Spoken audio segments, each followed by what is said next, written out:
My name is Susanda Henda and you are watching Open Studio on Cape Town TV.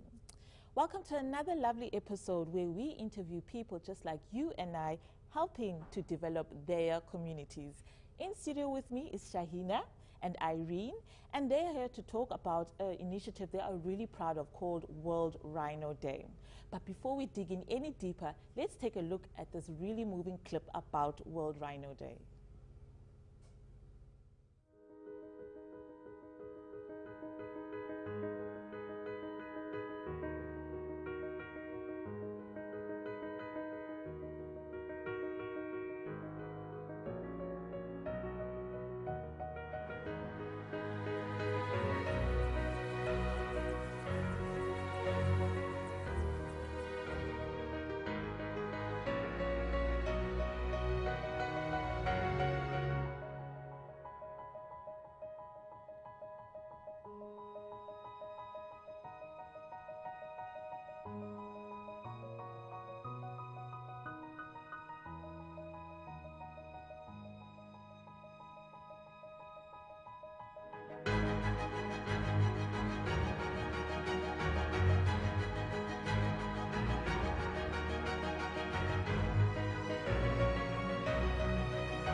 Welcome back, and indeed that was a very moving clip. So ladies, before we talk any further, would you like to tell us a bit about yourselves? Okay, my name is Shaheena. I work at the World Wide Fund for Nature South Africa. I'm in the business development unit, which is also known as the fundraising department. And our main goal, we've got various initiatives that we use to raise funds, one of them being merchandise. And all funds and proceeds from the sale of our merchandise goes towards all our conservation programs. So it could be rhino work, it could be water work or marine life. And we work with local artists, designers, local factories to promote a sustainable range of items. And we also work with bigger retailers to get them to change, so they've got the scale to make change nationwide. And that's the main aim of what we do, is just to raise funds to do our work. Thank you, Shaheena. Irene, over to you. Yes, I'm an artist. I have been creative most of my life. I usually do lots of serious animal paintings in oil. And one day I came to this acrylic ink that I've been using. And I wanted to take a different look at the wildlife that we have in Africa and just to have some fun with it. And so I started creating these characters, which are called rinkies, and every single character, there's 56 of them, and they are out there to make people laugh, make them smile, make them start a conversation. You're the reason why our studio today is looking so cozy. Can you please tell us about what the clip was about that we just saw? So the clip, basically, we need to relocate rhinos to areas where they are safe. So the minute we identify that they need to be relocated, we need to sedate them and then we hook them up. And because they are so heavy, sometimes we use a helicopter to move them. And we just want to move them to areas that are safer so that they don't get poached. As you know, a lot of these rhinos, they get poached for the ivory that's then exported to other countries for medicinal use. And these ivory has there's no medical properties that it can be used for to make anyone healthy. So they're literally being slaughtered for no reason. So we just try to move them to safer areas so that they don't get poached. Okay. Well, I mean, we are going to go deeper into that later on in the interview, but I just want to go back a little bit about the Worldwide Fund itself. What is it, and what is its role within the World Rhino Day? Internationally, the Worldwide Fund started in 1961, and then it only started in South Africa. When we saw what international was doing, we decided, but we also want our own fund in South Africa. And in 1968, the Worldwide Fund for Nature South Africa was developed and started. And since then, for the past 51 years, we've been working tirelessly just to create awareness, just to raise awareness, and not just to protect our species, but to protect our land, to protect our oceans, because at the end of the day, everything that we do to conserve nature, it's for all of us. So protecting our country, it benefits every single South African. It gives them access to clean water, access to food. It gives our tourism industry is boosted by the fact that people want to come over and see the rhino and see the elephant. They want to see the big five. So a lot of our work has to do with just creating a space within South Africa where there's enough resources for everyone, and that we're living in harmony with nature, and we're not fighting against it, we're not destroying it. I think what's a little bit scary is that the public doesn't really know how serious the situation is. Exactly, and that's part of, so yes, a lot of the work we do, we want to raise funds, but we also just want to raise awareness. If people know, then they can make better decisions. If they, let's say they buy a t-shirt and then it's a cheaper t-shirt and it's only going to last them a month, and then it ends up in a landfill. Whereas you can buy a quality item and it'll last you 2-3 years, and basically less items in the landfill, less waste in the oceans. I mean, we end up eating so much waste that we pollute ourselves. We throw away our plastic bottles, we throw away our straws, and all of those things, fish eat those things, and we end up eating fish. So everything is connected, and it's just for us to raise awareness that every single South African can make informed decisions. And we just want to educate them to say, instead of doing this, why don't you do that? Yes. And how is that working out so far? I mean, you as an artist, and you are an artist aware about, sustainable, living and things like that. Do you find in your interactions that people are actually knowledgeable about, the safety of the environment? Not really, no. I was actually, when I got involved with World Wildlife, there's quite a lot of rules and regulations which are in place in order to save us all in the future. And I would be going to CMT factories or printers. I'm going to have to interrupt you, Irene, but we're going to continue after this break. Do catch us after this break. Don't go anywhere. Welcome back to Open Studio. We are having a very engaging conversation with my guests about World Rhino Day. So Irene, you were talking about your experiences with sustainability and how the public is responding to this, being an artist and how challenging it was at times. Would you like to continue? Yes, it was very challenging because most people don't fully understand sustainable, eco-friendly. They don't understand what you're asking them. So I was having to approach printers and say to them, what is your ink? What is in your ink? Could you drink your ink? Is it that safe? And they would have to go away and come back because they had to go and ask someone. They didn't know what I was talking about. Is it sustainable? Is it eco-friendly? Also the card that we use in the cards and in the snap cards. Where does that come from? Where does the wood come from? The glue that you use on the jigsaw puzzles we have. What is that glue? These are all questions that we take for granted that nobody asks. No. And then when you ask it, it's like you're speaking another language. But it makes sense if you think about it. Yeah. It makes sense. Okay, you're just thinking, well, I've got a piece of card, but where does that come from? What goes into making that? And that was a big challenge. And also to get locals that would work with me because I wanted to do everything in South Africa. I wanted the South African cotton. I wanted my CMT to be South African. I wanted to promote the local communities. I could have quite easily gone to China and bought baby grows at a fraction of the cost that I'm paying here in South Africa. But you don't know.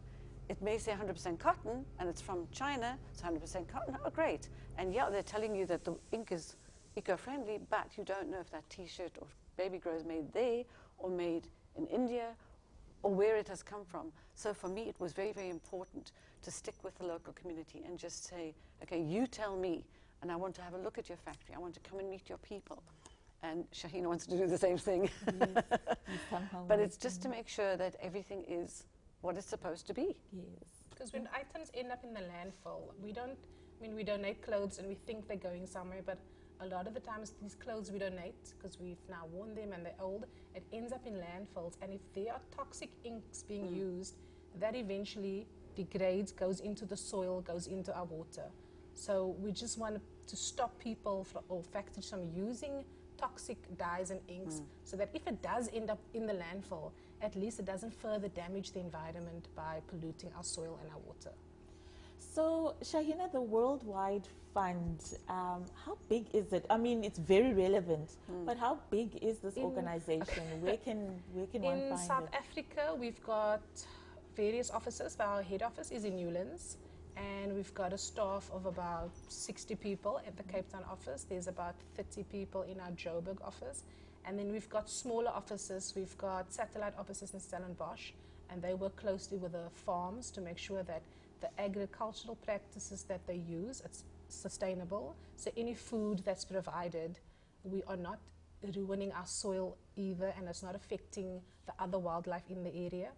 We also have a satellite office near game reserves that does the work with the rhinos, because you need to be there. We can't just be sitting down here in Newlands doing, we've actually got to go into those areas, into the communities where we do the work.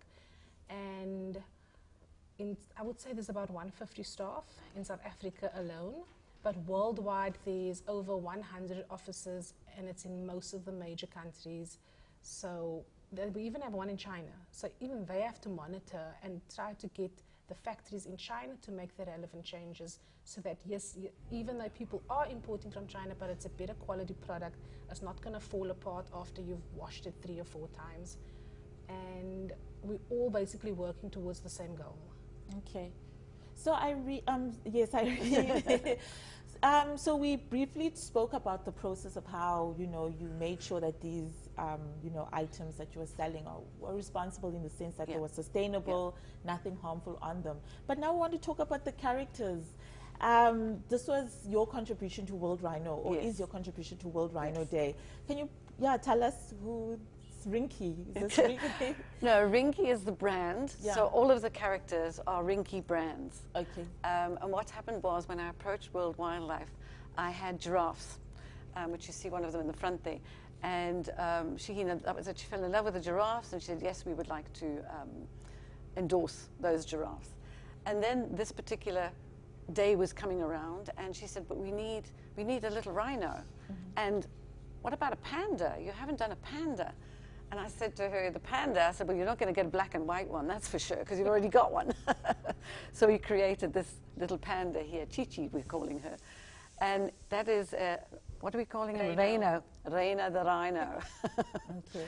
And he just, the whole idea of the colorfulness of it is to make you smile. So you look at them and you feel joy. Aww. And that's it. You either go, "Aww," or "That looks like my neighbor." We've got some funny neighbors around here. And that is the whole point, is that it's supposed to make you smile. I was saying earlier that I had the privilege of being on the Decorex show, and I had my stand there with all my paintings and the clothing and what have you. And there's hundreds of thousands of people go past there. Everyone that went past my stand stopped and either smiled, laughed, started a conversation with me, or was joking with their friends to say, oh, that looks like my neighbor or whatever. So for me, that was half my job, was to actually make you smile, make you aware of these animals, that they are beautiful animals, and we should be protecting them. You know, we don't want to go to zoos in the future. We want to be able to go out there into the bush and see these beautiful animals. And the fact that he's very bright, that's just my image as to, that's how I see them, and that's how I see all the characters.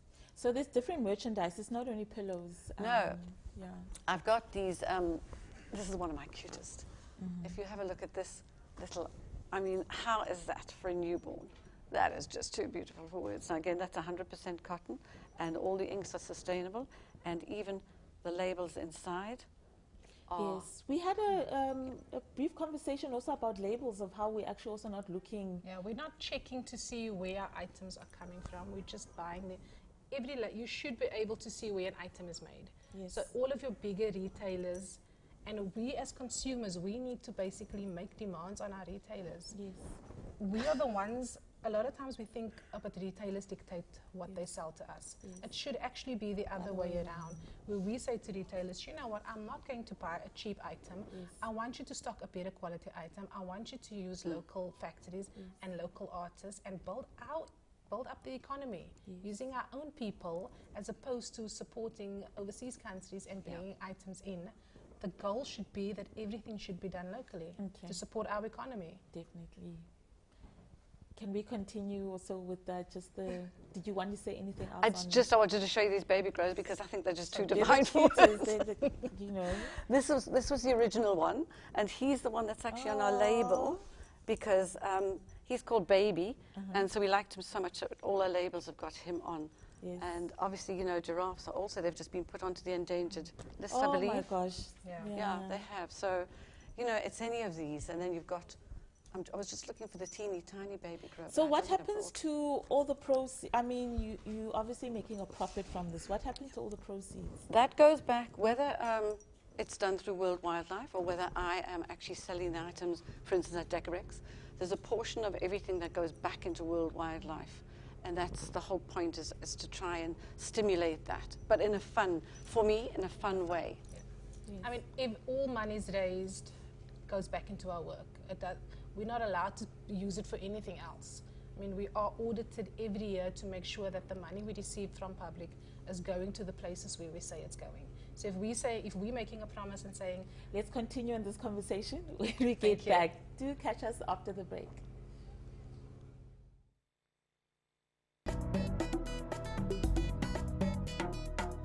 Welcome back. I'm so happy you're still watching the show with us. Yes, we are having a lovely time today with my guests, Irene and Shaheena, and they are talking about World Rhino Day. Now, we spoke briefly around the subject, but now let's go deeper into it. What is World Rhino Day? So World Rhino Day, the South African office, Worldwide Fund for Nature, we launched World Rhino Day in 2010. Just to raise awareness around the fact that these animals are being senselessly poached. And it's coming up now, it's almost 10 years that we've been having World Rhino Day, and it's just to raise awareness. The more people know, the better informed decisions we can make, or you'd know where to support. We've got people working out in the field, but we need funds to be able to protect these rhinos. At the end of the day, it's people that's protecting these rhinos, and we need to be able to give these communities that live near the game reserves, they're also in danger from poachers, not just the rhinos. These poachers, they want the rhinos, and they'll do anything to get them. So there's these at-risk communities near the game reserves, and we just basically want to not just protect the rhino, but protect and involve the communities so that everyone feels that we're all part of the problem. We're all part of the solution. We can all make positive change to protect. It's our country, it's our animals, and we should be proud and we should want to protect these animals, not just for ourselves, but for future generations. How sad would it be 50 years from now? I'm sitting with my grandchildren and they ask me, what is a rhino? How sad would it be that they wouldn't ever be able to see one? I could only show them a picture. This is what a rhino looks like, my child. 50 years ago, we just wiped them all out. And no one did anything. We sat back and no one did anything. I think we should all be ashamed to ever let it get to that stage. Yeah. So everyone should take action. And by taking action, it's literally just reading up on what's happening and supporting us, whether you're giving us a 10 Rand a month. Just supporting in any small way you can, it all makes a difference. If everyone gives a little bit, it all goes together and it all funds the work, the important work that we do. I'd like to know numbers and stats, or I'd like to know exactly how big this problem is. So, I mean, we can only save so many. So in 2003, we were able to save 90 rhinos, and we had them in a safe environment, a safe game reserve, and we eventually, those rhinos gave birth to calves, and in 2017, those calves that was born in 2003, they've now finally given birth to their own calves. So the population is growing, it's just very slow. This is not the type of species where there's babies all the time. It takes long for them to actually grow to an age where they can fall pregnant. We've just recently relocated our 200th rhino. So, I mean, the numbers aren't big, but we have to save some of them. It makes a difference. Yeah. If we did nothing, we might not even have those 200. So it makes a difference. It must have been a, you know, monumentous event or time when you realized that the rhinos that were almost like the first generation in, you know, in this project, in this 2003 project, that they're grown-ups now. fit enough. Like you did a good job. Like we're fit enough. How proud of you to are you two to be associated with a project like this? I mean, very, very proud.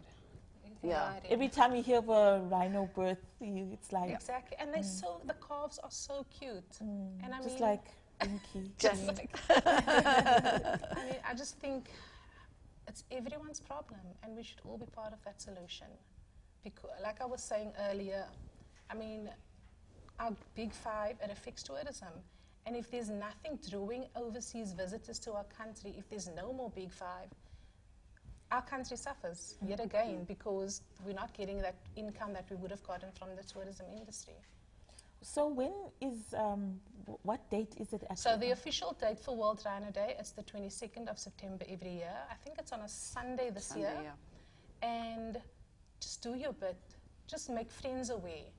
If you don't have money to give, just talk to your friends about the fund. Eventually, further down the line, you would be able to give money or get involved. There's so many other things that it's not just merchandise. We've got other fundraising initiatives, whether you want to sign up to donate monthly, if you want to leave something in your will for us. We've got so many events that happens. We're involved with a lot of races. If you want to run for nature, you can ride for nature. There's a lot of other events you can get involved in. It's not just, you know, buy a t-shirt. There's so many other things that you can do to get involved and to support us. Irene, we know that you're artistic and everything, but why are you drawn to World Rhino Day?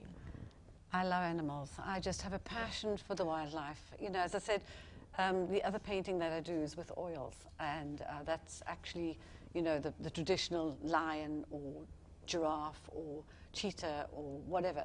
I actually was part of a fundraising at one of the hotels out in the Winelands, where they were raising funds to help support the rhino, and I had actually created a rather large rhino painting, but drawn in the traditional, painted in the traditional way, and I just want to give back. I just want to, you know, be involved. As Shaheena says, you know, if each of us can just be involved in just a small way. I mean, I didn't really know that when I went to see them that they would say, yes, hey, we love this stuff, let's endorse it. It was just me saying, you know what, can I do something? Can I give something back? And that's where that came from, just to be able to give back to the planet. You know, let's save the planet. It's not just the rhino. World Wildlife actually supports so many other things. We've got Marine Day coming up, I think, next month. It's October's Marine Month. October. So and it's just to focus on a different section of the planet that we actually have to save. We have to actually be conscious of what we're doing and make our children conscious of what's going on. How can they, you know, back in the day, our parents never thought about things like that. There wasn't as much plastic around, mind you, but our parents never thought about it, or our grandparents. So if we are now doing something now and we're actually talking to our children, they're hearing us saying, let's recycle. No, don't put that in there. Put it in a recycle bin, or just check the label of something. If we can start doing that now, having those conversations right that's now. right. Then you know what? They're going to grow up with that. They're going to start thinking consciously of it. It's because we're not talking about it that they're not thinking consciously about it. You see rubbish everywhere. Yes. Can I just quickly ask, where can we get a hold of you? What are the social media handles? So on the Worldwide Fund for Nature side, you can go onto Facebook, Instagram, Twitter, and you just type in Worldwide Fund for Nature South Africa, and you can get all our handles, or you can go straight to our website, which is www.org.za, and from there we've got an online shop, so from there you can actually click on the link, go to our shop, and you can purchase all of these merchandise. Thank you so much, ladies, for coming to Open Studio today. No, and we do hope you come back. We love it. There's so many other issues we can talk about. We come back for Marine Day. Yes, definitely. Thank you to the guests, our viewers as well, for tuning in with us. Do see us next time. Same place, same time. It's Sunday, and that's signing out on Cape Town TV Open Studio.